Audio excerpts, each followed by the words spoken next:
muslimun wa taqaddama ghairuhum. Tulisan itu bermakna kenapa umat Islam terbelakang sedangkan yang lainnya maju. Mulai mahasiswa menjawab 1, 2, 3 jawaban mereka. Terakhir saya sampaikan kepada mereka, karena memang mereka nggak mau maju. Buktinya soft pertama selalu kosong, karena ngomong. Jadi kondisi kita ini memang yang tidak mau maju. Ada kesempatan untuk maju, ada kesempatan untuk memimpin di depan, tapi kebanyakan lebih nyaman di belakang kayaknya. Barakallahu fikum. Karena tema besarnya halal bihalal setelah Ramadan berlalu, sudah 21 hari kira-kira kita meninggalkan bulan Ramadan ya. Bulan di mana pintu surga dibuka, pintu neraka ditutup. Bulan pada saat setan-setan dibelenggu. Bulan yang dimana di situ ada satu malam yang lebih baik dari 1000 bulan. Bagaimana kondisi kita sekarang? Sepertinya ada yang masih menjaga membaca Al-Qur'annya. Sebagian mungkin masih ada yang sholat malam walaupun tidak lagi 11 atau 23. Sebagian mungkin ada yang masih puasa Syawal, atau sebagian sudah berubah. Dia tidak lagi merasakan sisa-sisa dari ibadah di bulan Ramadan. Dokter itu disamakan dengan para ulama. Kalau kita lihat bagaimana orang-orang terdahulu memuliakan dokter dan guru, mereka menyandingkan dokter itu dengan guru. Mereka mengatakan innal muallima wat tabiba kilahuma la yansahani idza huma lam yukrama. Mereka mengatakan sesungguhnya seorang guru dan seorang dokter itu kalau mereka tidak dihargai, mereka tidak dimuliakan, maka mereka tidak akan dapat memberikan manfaat yang baik buat kita. Maka di sini dituntut masyarakat memang untuk memuliakan para dokter, karena memang mereka berada di garis terindah dalam memberikan manfaat kepada manusia dari sisi fisik mereka. Kalau tadi Bapak Ketua menyampaikan ada beberapa dokter yang dokter juga ustadz gitu ya, sehingga dia bukan hanya memperbaiki atau mengobati nyeri di fisiknya, tapi juga mengobati nyeri di hati. Ada dokter-dokter yang juga peduli dengan hati umat, masya Allah. Rasul Sallallahu Alaihi Wasallam ketika beliau ditanya tentang khairun nas, siapa sih manusia yang terbaik? Mungkin kita berpikir orang yang terbaik adalah orang yang paling kaya mungkin. Orang yang terbaik di Indonesia mungkin ya Bapak Presiden kita, semoga Allah menjaga beliau. Mungkin kalau di Jawa Timur ya Ibu Gubernur kita, tapi ternyata tidak. Apakah orang terbaik itu yang hafal Al-Quran? Orang yang sholat malam selalu dan tidak pernah meninggalkan? Atau dia yang puasa Daud, sehari puasa, dia sehari tidak puasa? Ternyata Nabi SAW ketika ditanya tentang man khairun nas, siapa khairun nas, atau dalam riwayat lain beliau ditanya man ahabbun nas ilallah, siapakah orang yang paling dicintai Allah Azza wa Jalla? Maka ternyata jawaban beliau khairun nas anfa'uhum linnas. Orang yang paling baik adalah orang yang paling bermanfaat untuk orang lain. Sebesar apa manfaat kita untuk orang lain, maka sebesar itu pula kedudukan kita di sisi Allah SWT. Tapi banyak manusia ternyata bukan memberikan manfaat untuk orang lain, tapi memanfaatkan orang lain. Dia hadir untuk menjadi pahlawan seakan-akan, padahal sejatinya dia sedang memanfaatkan orang lain. Bagaimana langkah para dokter ini yang sibuk mengobatin orang atau sibuk juga memberikan ilmu kepada orang, bernilai ibadah. Maka yang pertama yang harus dilakukan adalah memperbaiki iman. Dokter-dokter ini perlu sering-sering membaca kembali penjelasan tentang rukun iman. Di beberapa daerah dilakukan sosial eksperimen ya, di alun-alun ya. Anak-anak muda itu ditanya, sebutkan rukun iman. Ada berapa rukun iman? Masih ingat kan? Soalnya kadang-kadang pelajarannya pelajaran SD dulu kita diajarin rukun iman. Tapi setelah jadi dokter kayaknya, dokter kapan terakhir belajar rukun iman? Nah ini mumpung ada dokter di sini. Kapan terakhir belajar rukun iman? Kalau belajar rukun imannya SD. SD kan? SD. Iya. Kita memikirkan itu nggak penting, udah selesai, udah lewat.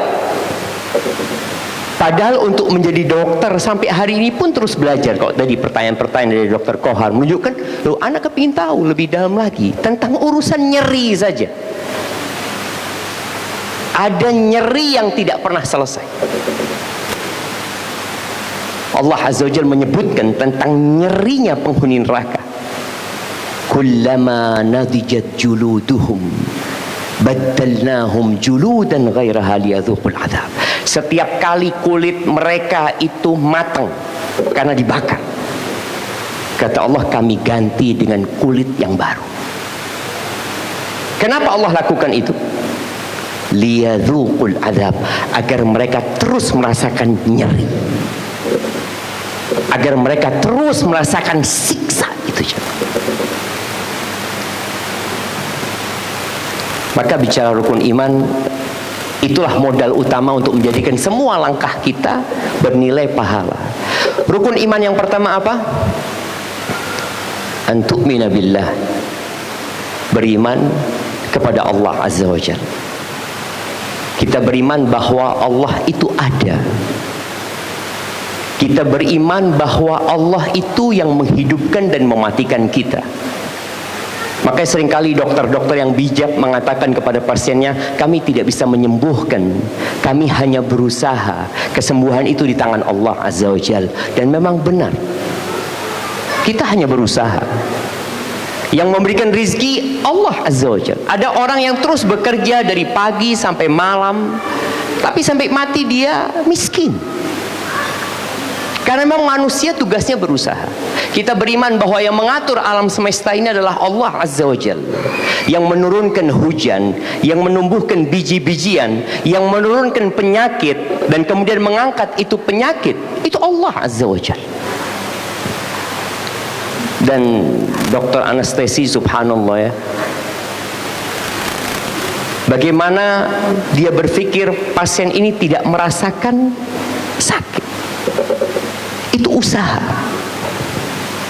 Tapi terkadang pasien itu, ya mungkin dia terbangun ya, karena tadi dosisnya kata Bapak Ketua kurang sehingga dia terbangun. Dia merasakan sakit, padahal sudah berusaha. Maka tatkala seorang beriman bahwa semua di tangan Allah Azza wa Jalla, rizki pun di tangan Allah SWT. Jadi kita dapat rizki bukan karena bekerja. Rizki itu ada dua. Ada rizki yang mencari kita, ada rizki yang kita cari. Salah satu rizki yang mencari kita, tatkala kita ditelepon sama keluarga kita, lalu dia mengatakan bapak meninggal dunia. Ketika bapak meninggal dunia, apa urusannya sama rizki? Apa dok? Warisan. Loh, kalau bapak meninggal dunia urusannya apa? Warisan. Ada rizki yang itu tidak dicari. Karena boleh jadi anak mati dulu sebelum bapaknya, dan dia tidak dapat warisan. Bahkan yang dapat warisan bapaknya, karena anak meninggal sebelum orang tuanya. Jadi seorang harus yakin bahwa yang memberikan rizki adalah Allah Jalla Jalaluhu. Maka jangan sampai kita sibuk bekerja lupa bahwa yang membagi rizki adalah Allah. Kenapa masih ada hasud di dunia, nggak tahu di dunia kedokteran ini ada nggak hasud, dok? Hasud seperti apa maksudnya? Iri ya. Ada nggak? Dokter anestesi iri sama dokter bedah? Kayaknya nggak ada.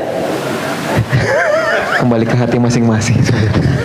Tapi dokter anestesi sama dokter anestesi, mungkin gitu dok? Kembali ke hati masing-masing. Seperti kalau sama dokter bedah kayaknya enggak gitu ya. Tapi kalau dokter bedah alhamdulillah ada rizki ya. Dan boleh jadi doanya dokter anestesi ini apa dok? Nah ini salah satu dokter anestesi, kita akan dengarkan apa sih doa-doa beliau. Bismillah. Enggak, doa minta rizkinya seperti apa gitu. Mudah-mudahan banyak pasien hari ini. Apakah seperti itu doanya itu ya? Kalau dilihat kok sepi pasien ini ya. Kalau pasien sepi, gembira apa sedih? Dok, kadang-kala bersedih gitu loh. Ya Allah, kenapa kok sehat-sehat orang ini seperti itu? Maka ingat, innallahu war-razzaq. Maka tatkala seorang yakin Allah yang memberikan rizki, dia tidak akan menunggu datangnya pasien. Dia yakin Allah yang kasih rizki. Sebelum dia lahir rizkinya sudah dicatat. Tidak ada yang namanya rizki tertukar. Baik, kita beriman bahwa Allah itu ada, Allah yang mengatur alam semesta ini, Allah yang menghidupkan kita. Ada dokter yang mengatakan, ini kejadian di Madinah ya. Dokter itu, dokter jaga malam ngomong sama security. Nanti pasien kamar sekian dengan nama sekian ya, tolong dipantau atau di apa. Nanti saya datang lagi. Subhanallah, nih dokter nggak pernah datang lagi ke rumah sakit karena dia mati lebih dahulu daripada pasien. Kita harus yakin itu. Kemudian yang ketiga, kita beriman bahwasanya Allah itu memiliki nama-nama yang indah dan sifat-sifat yang mulia. Artinya tidak ada kejadian dan peristiwa di muka bumi ini kecuali dengan ilmu dan hikmah Allah Subhanahu wa taala. Ketika pasien yang kita tangani tahu-tahu meninggal dunia. Tapi kalau niat kita sudah membantu, udah dicatat. Asalkan kita maksimal. Karena dalam agama kita, seorang dokter yang tidak mengerti menangani pasien dengan baik dan benar, lalu dia menangani dan pasien itu meninggal dunia, dia tanggung jawab. Dia harus tanggung jawab. Walaupun dia, oh kan udah takdir, betul udah takdir. Tapi engkau tidak pantas menangani. Ini bukan bidangmu. Seharusnya dia katakan, aku nggak mampu, carikan dokter yang lain.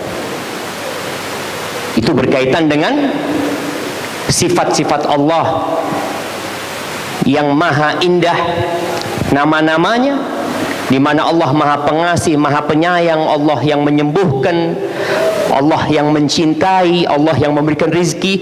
Dan yang terakhir berkaitan dengan keimanan kepada Allah Azza wa Jalla, kita harus yakin bahwa tidak ada yang berhak disembah kecuali Allah SWT. Karena Allah yang melakukan semua itu. Tatkala ada satu raja yang bernama Namrud,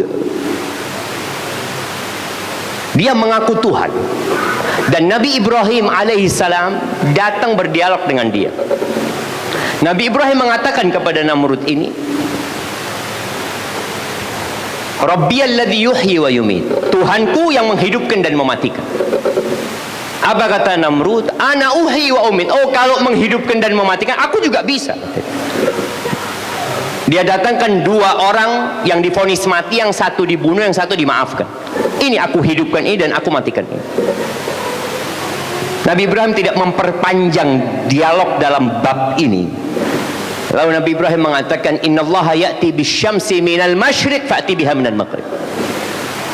Tuhanku itu Allah yang menerbitkan mentari di timur, engkau tenggelamkan di barat, dan menenggelamkan di barat. Engkau sekarang terbitkan dari barat. Kau engkau Tuhan. Tak ada. Tuhan itu cuma satu, la ilaha illallah. Dan kenapa Allah menciptakan kita? Ana yakin dokter-dokter yang ada di sini nggak pernah mengajukan proposal untuk lahir. Dia hadir, kemudian dia dibesarkan oleh orang tuanya, lalu dia belajar sampai menjadi dokter. Untuk apa sebenarnya? Allah menyebutkan wa ma khalaqtul jinna wal insa illa liya'budun. Tidaklah aku ciptakan bangsa jin dan manusia kecuali untuk mengabdi kepadaku. Kalau ada orang yang ngasih kepada kita rumah dengan harga 10 miliar, mobil dengan harga 7 miliar, terus dia menjamin kehidupan kita sampai mati, kira-kira bagaimana rasa terima kasih kita kepada orang itu? Kita akan selalu sebut orang itu, ya Allah ini orang baik, Masya Allah. Bagaimana Allah yang memberikan kedua kaki sama kita? Tadi Dr. Mirza cerita bagaimana orang ketika tua lututnya semakin keropos ya. Kadangkala kita lupa untuk mensyukuri lutut yang kita pakai bertahun-tahun. Itu bukan bikinan rumah sakit, itu Allah yang kasih. Maka Allah menciptakan kita untuk mengabdi kepadanya. Hotel ini yang kita tempatin suatu saat akan rata sama tanah. Kota Surabaya akan hilang dari peta. Indonesia tidak akan lagi dikenal oleh manusia. Bumi ini kan rata sama tanah. Allah Azza wa Jalla mengatakan wa inna laja'iluna ma 'alaiha sa'idan jurusa.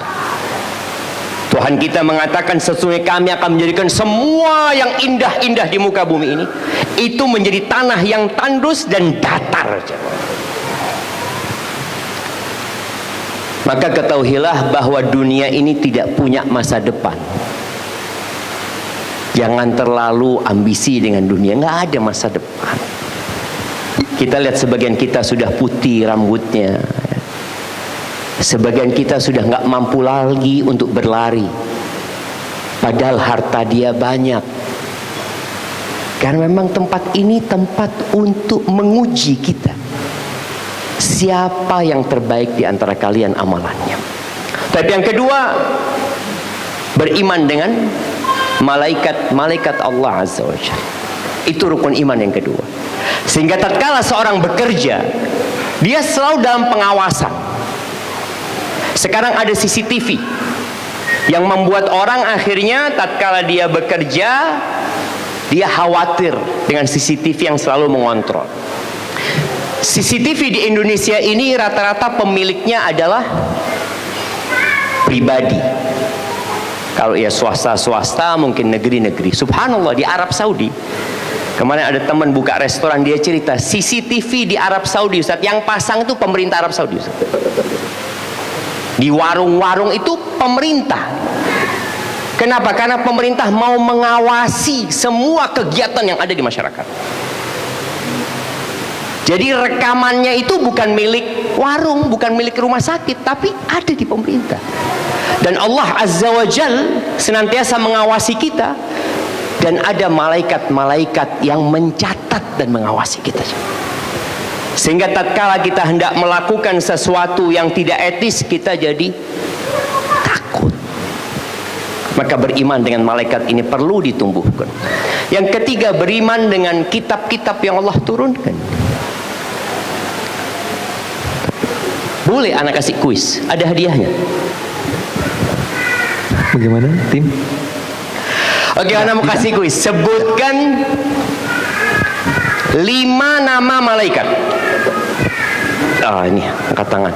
Mana mic-nya? Ada hadiahnya enggak? Enggak ada hadiahnya untuk. Nah, tafadhol. Assalamualaikum warahmatullahi wabarakatuh. Waalaikumsalam warahmatullahi wabarakatuh. Yang pertama ada malaikat Jibril. Kemudian apa tugasnya malaikat Jibril? Menyampaikan wahyu. Kemudian Raqib Atid. Kemudian ada Mungkar Nakir sama Mikail. Ridwan. Iya, boleh kasih hadiahnya. Mana yang mau kasih hadiah? Jazakallah. Nanti dicatat sama panitia tuh. Barakallahu fikum. Baik, Nah, baik. Itu nama-nama malaikat ya. Ada malaikat yang terbesar, malaikat Jibril, kemudian Mikail, kemudian Israfil, kemudian Munkar dan Nakir yang akan bertanya kepada kita ketika kita berada di kuburan nanti. Kita nggak akan ditanya di kuburan itu berapa tahun kerja jadi dokter, nggak ditanya. Malaikat akan menanyakan man rabbuk, siapa Tuhanmu, madinuk, apa agamamu, dan siapa nabimu. Itu Munkar dan Nakir. Adapun Raqib dan Atid sebenarnya itu malaikat yang menjaga kanan dan di kiri kita. Raqib artinya yang mengawasi, Atid yang mencatat semua amalannya.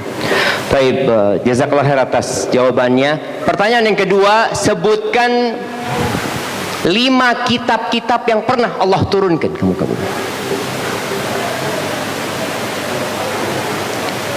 Nah, ayo, angkat tangan. Kok takut? Angkat tangan terus turun gitu ya. Jangan ragu, Dok. Yang mana? Assalamualaikum warahmatullahi wabarakatuh, Ustaz. Waalaikumsalam warahmatullahi. Untuk kitab ya Ustaz ya, yang pernah diturunkan 5 ya. Nah, Yang pertama adalah Taurat, Injil, Zabur, Al-Quran, dan yang terakhir Al-Quran kurang satu ya Ustaz ya. Lupa.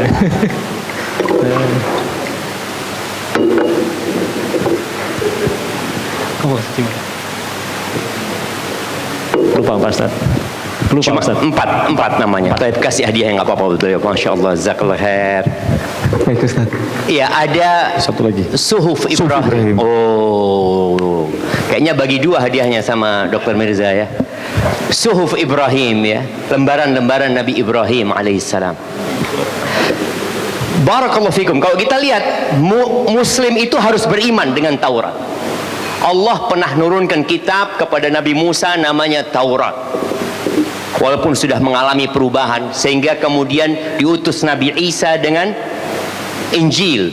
Tapi di antara Nabi Isa dan Nabi Musa ada Zabur yang Allah turunkan, tapi tidak berisi hukum-hukum sebenarnya, berisi doa-doa dan nasihat-nasihat. Kemudian Suhuf Ibrahim jelasnya sebelum Nabi Musa. Kita tahu semua nabi setelah Nabi Ibrahim itu anak cucunya Nabi Ibrahim. Dari jalurnya Ishak semua nabi Bani Israel. Dari jalurnya Ismail satu-satunya nabi penutup seluruh nabi.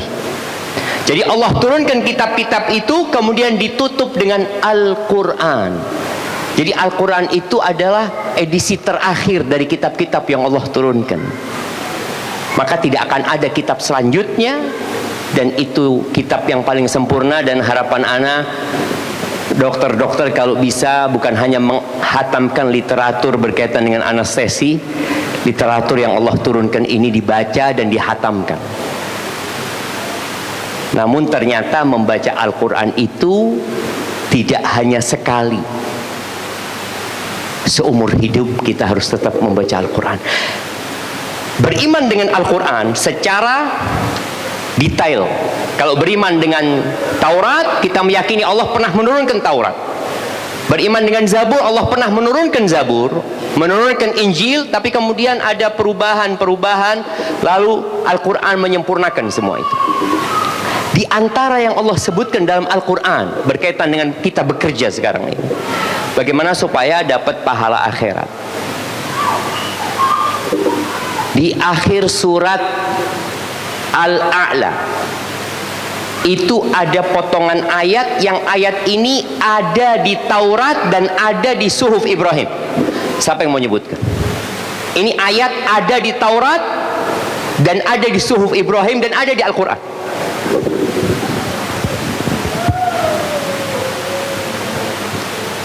Nah, apa ayatnya? Biasanya kita baca surat Al-A'la ini setiap Jumat ya. Imam sholat Jumat biasanya baca itu. Fadhal. Lo ayo. Tanggung jawab panitia ngasih hadiah nanti ya. Nah, Siap Ustaz. Fadhal. Suhufi Ibrahim wa Musa. Nah, itu artinya lembaran-lembaran Nabi Ibrahim dan Musa. Apa ayat yang ada di situ? Oh, itu jawabannya. Siapa yang jawab? Oh, sudah jawab. Masya Allah. Kasihkan Dokter Kohar hadiahnya gitu. Nah Ustaz. Iya, potongan ayat itu mengatakan bal tu'thirunal hayatad dunya wal akhiratu khairu wa abqa inna hadha la fi suhufil ula suhufi Ibrahim wa Musa. Ini potongan ayat ini, kalian benar-benar mementingkan kehidupan dunia. Itu sudah Allah turunkan di suhufnya Nabi Ibrahim, Allah turunkan di Taurat, dan Allah turunkan di Al-Quran. Kalian lebih mementingkan kehidupan dunia. Jadi kalau bicara bagaimana supaya langkah-langkah kita menjadi pahala di akhirat nantinya, ambisinya nggak boleh dunia. Kalau ambisinya dunia, ya udah, cuma dapat dunia. Sebagian orang demi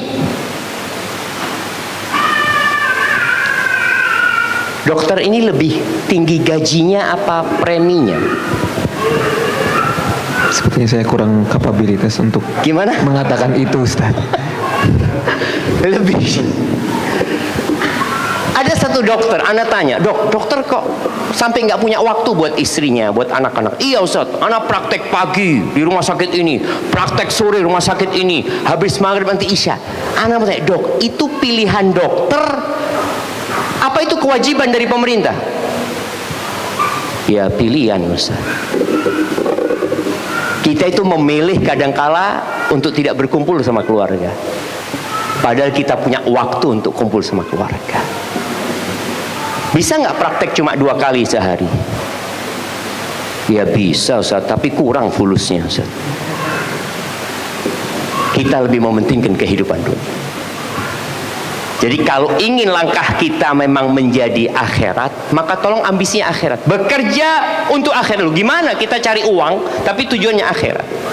Rasul SAW menyebutkan, ini sebuah kunci agar dokter ketika praktek, agar dokter ketika keluar rumah, ketika pulang malam hari lelah, dia dapat pahala nanti di akhirat. Apa kuncinya? Pernah ada kejadian Rasulullah SAW bersama para sahabatnya melewatin satu pemuda yang kerjanya giat mengumpulkan harta.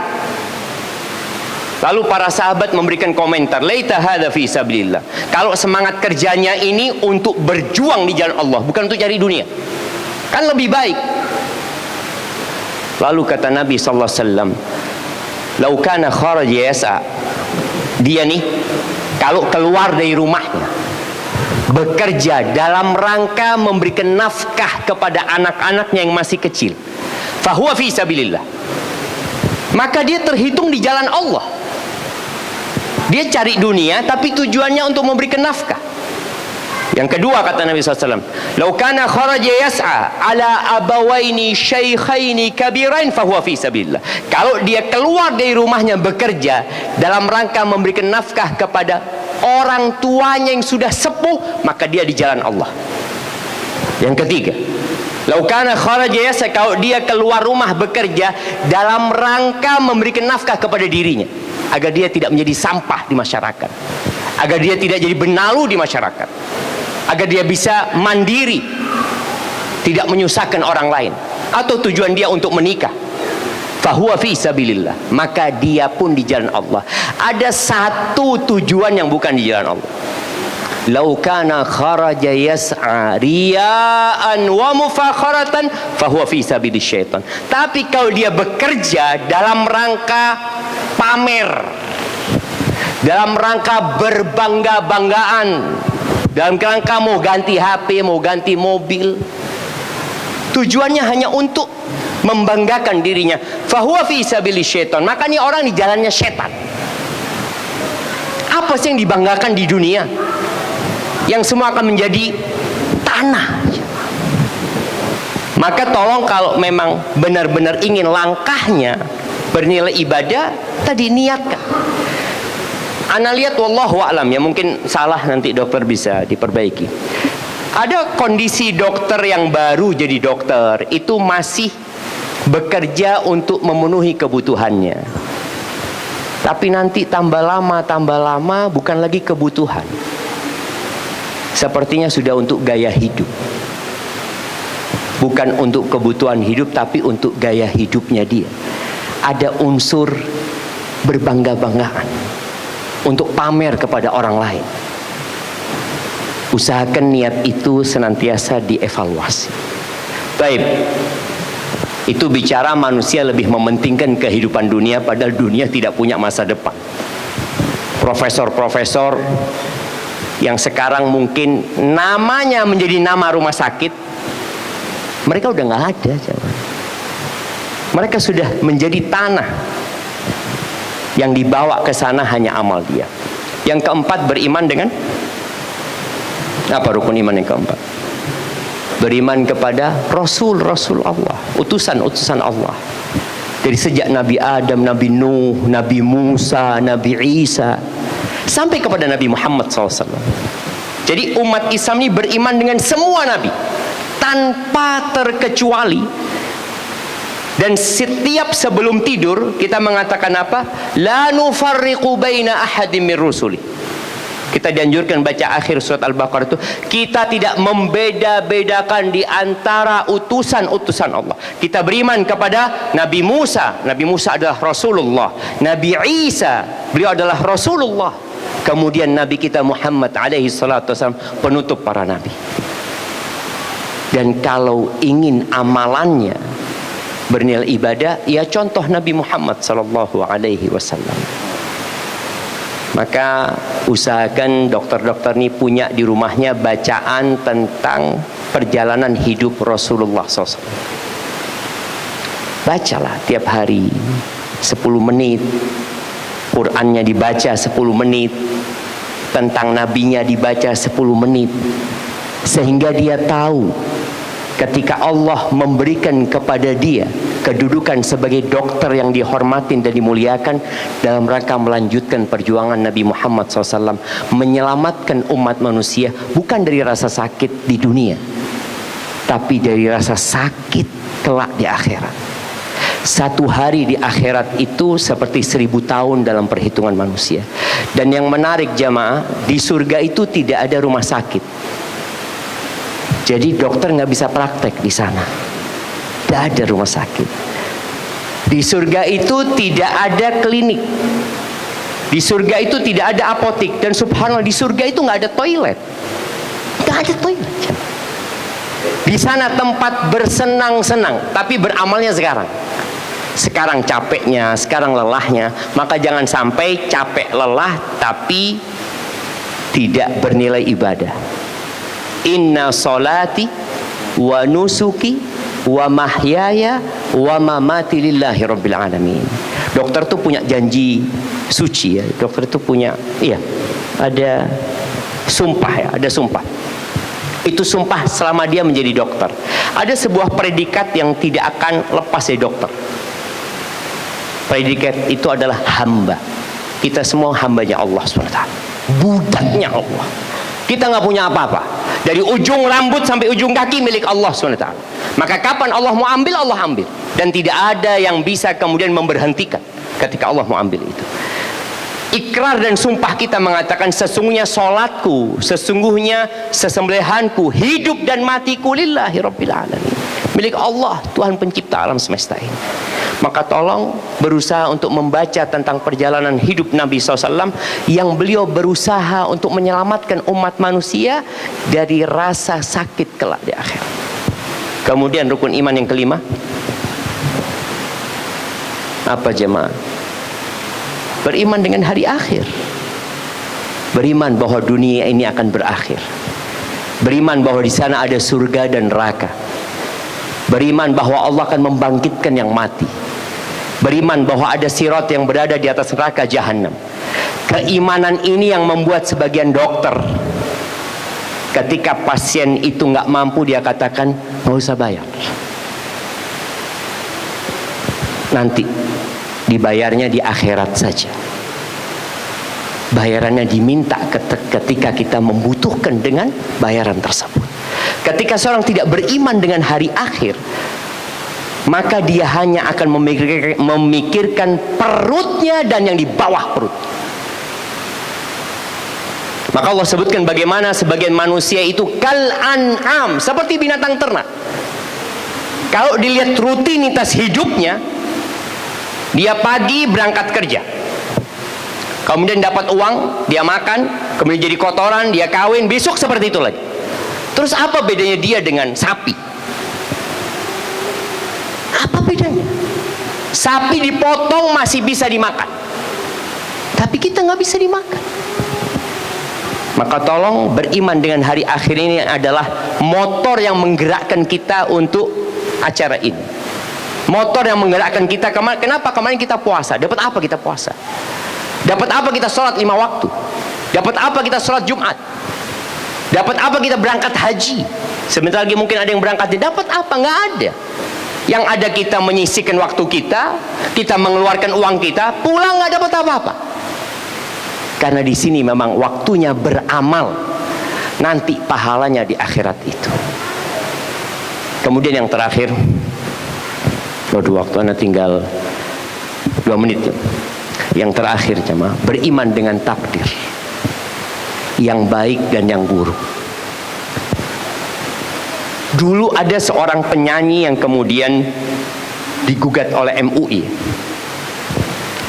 Dia menyebutkan dalam lagunya itu, takdir memang kejam. Takdir itu ada yang baik, ada yang buruk. Nih para dokter, jadi dokter itu karena takdir apa karena usaha? Nah, karena takdir apa usaha? Oh, usaha dan takdir, Ustaz. Usaha pun termasuk dari takdir. Karena ada orang yang sekolah kedokteran tidak pernah jadi dokter. Ada. Dia gagal di tengah jalan. Dia berhenti. Dia sakit. Apapun yang kita dapatkan dari kebaikan itu dari Allah SWT. Keburukan yang menimpa kita itu dari kita sendiri sebenarnya. Maka beriman dengan takdir itu yang menyebabkan orang kehilangan rasa sakit hati, kehilangan kekecewaan ketika dia dikecewakan oleh orang-orang terdekat dia. Tatkala dia kehilangan sesuatu yang sangat dia cintai, dia akan mengatakan inna lillahi wa inna ilaihi raji'un. Kita semua milik Allah dan kita akan kembali kepada Allah. 50.000 tahun sebelum bumi ini ada, sebelum langit itu diciptakan, Allah itu menciptakan pena. Kemudian Allah mengatakan kepada pena itu, uktub ma huwa kainun ila yaumil qiyamah. Engkau tulis semua yang bakal terjadi sampai hari kiamat. Ilmu Allah itu dicatat. Dan hari ini kita kumpul karena juga takdir Allah SWT. Dan mungkin sebagian meja-meja kosong, saudara kita nggak bisa datang juga karena ketentuan Allah SWT. Takdir itu bukan untuk dipikirkan, tapi untuk diimani. Dan kita tahu itu takdir kapan? Ketika sudah terjadi.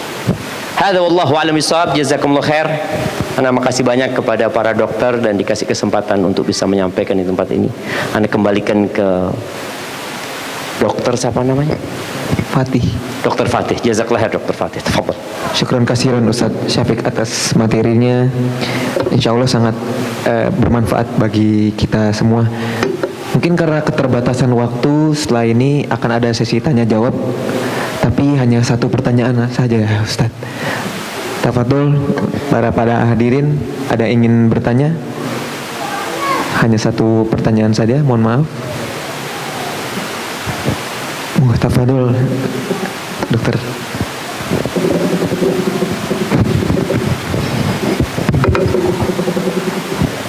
Insyaallah antum sudah dikasih mic dari tadi di sana. Enggak Ustaz, kebetulan di sini. Nah, tafadhol Dok. Ya Ustaz, saya tertarik dengan statement Ustaz tadi Dok, terkait dengan jangan ada ambisi terhadap dunia. Nah, sedangkan di surat Al-Qasas itu dijelaskan bahwa walatan sanasibaka minad dunya wa ahsin kama ahsanallahu ilaik. Nah, itu bagaimana Ustaz terkait sebagai seorang muslim menyikapi terkait dengan hal tersebut Ustaz? Masya Allah, barakallah fiik. Ya, pertanyaan yang menarik ya. Kita hidup di dunia tapi ambisi nggak boleh dunia. Gimana ceritanya? Di surat Al-Qasas itu ada cerita.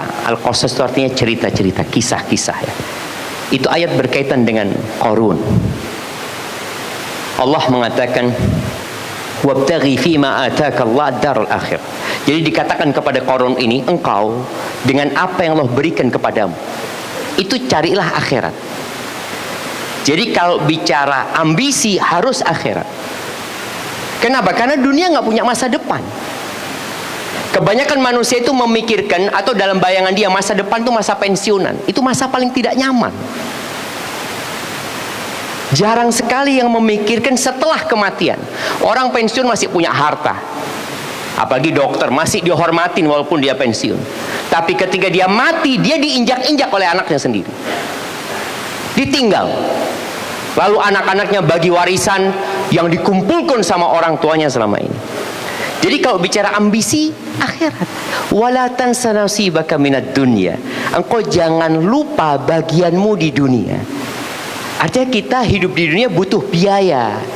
Maka tadi kisah bagaimana Nabi alaihi salatu wassalam ketika menegur para sahabat,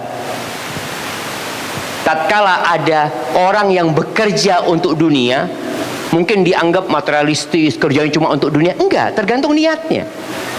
Ketika dia bekerja untuk memberikan nafkah tadi kepada orang-orang yang menjadi tanggung jawabnya, maka dia di jalan Allah gitu.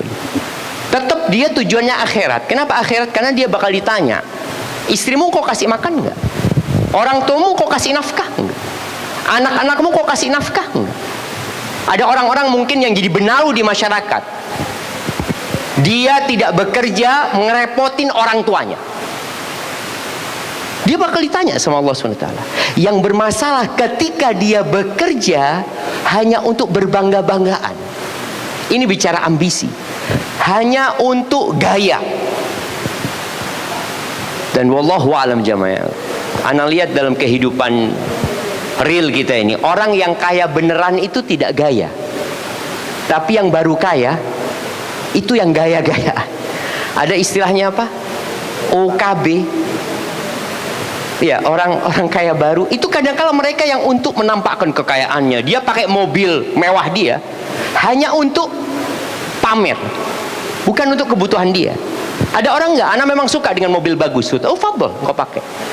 Saya suka pakai baju bagus. Saya suka pakai jam yang bagus. Saya suka pakai sepatu bagus. Oh, silahkan. Tapi jangan sampai tujuannya untuk pamer dan berbangga-banggaan pada orang tersebut. Dia hanya karena suka, silahkan, nggak apa-apa. Jadi ambisi dunia ini yang tidak boleh. Akhirnya kita tahu Qarun dibenamkan sama Allah dengan hartanya untuk menjadi pelajaran. Yang terakhir berkaitan dengan ambisi dunia. Di tahun ke-9 Hijriah, Nabi kita Muhammad SAW itu pernah mendiamkan istri-istri selama 1 bulan. Beliau nginep di sebuah rumah yang ada di kebun. Beliau tidak mengunjungi istri-istrinya selama 1 bulan.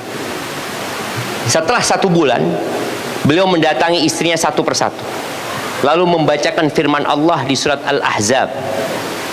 Nanti mungkin ibu-ibu jangan lupa untuk membaca surat Al-Ahzab ayat 27-28. Allah mengatakan, ya ayyuhan nabi, wahai nabi, qul li azwajika, katakan kepada istri-istrimu, in kuntunna turidnal hayatad dunya wa zinataha fata'alaina umatti'kunna wa sarrihkunna sarahan jamil. Kalau yang menjadi ambisi kalian, keinginan kalian, angan-angan kalian adalah kehidupan dunia, kemewahan dunia, kelezatan dunia, kalian kemari. Aku kasih pesangon buat kalian, aku kasih harta buat kalian, lalu aku akan ceraikan kalian dengan perceraian yang baik. Sudah, kita nggak bisa jalan bareng. Engkau ambisinya dunia. Wa in kuntunna turidna Allah wa rasulahu wad daral akhirah. Tapi kalau yang menjadi ambisimu Allah. Jadi kalau kita bicara Allah, Allah itu yang memiliki dunia ini sebenarnya. Dan Rasulnya. Kemudian kehidupan akhirat, fa innallaha 'adda lil muhsinati minkunna ajran 'azim. Sesungguhnya Allah menyediakan buat orang-orang yang berbuat baik di antara kalian pahala yang besar. Jadi bicara ambisi itu keinginan. Maka tolong jangan lupa, kita butuh biaya hidup ini. Kita butuh rumah, kita butuh mobil, kita butuh ngasih nafkah buat anak-anak kita. Jangan sampai akhirnya orang ini tidak bekerja. Wajib dia bekerja, tapi hatinya tetap buat akhirat. Dia dapat rezeki banyak, dia bangun rumah dia di surga. Dia dapat rezeki banyak, dia tanam kebun dia di surga. Bukan hanya memikirkan dunia. Jazakumullah khairan. Barakallahu fikum. Barakallahu, syukran kasiran Ustaz atas jawabannya. Mohon maaf kepada para hadirin untuk sesi tanya jawab saya tutup karena keterbatasan waktu. Afwan Ustaz, ini terkait pertanyaan tadi, hadiahnya sudah kami siapkan. Kami minta kesediaan Ustaz untuk memberikan, apa boleh? Baik. Kepada para penjawab tadi diminta kesediaannya untuk maju ke depan. Mungkin tim dokumentasi bisa ke depan untuk memfotokan. Hadiahnya mana itu? Sudah.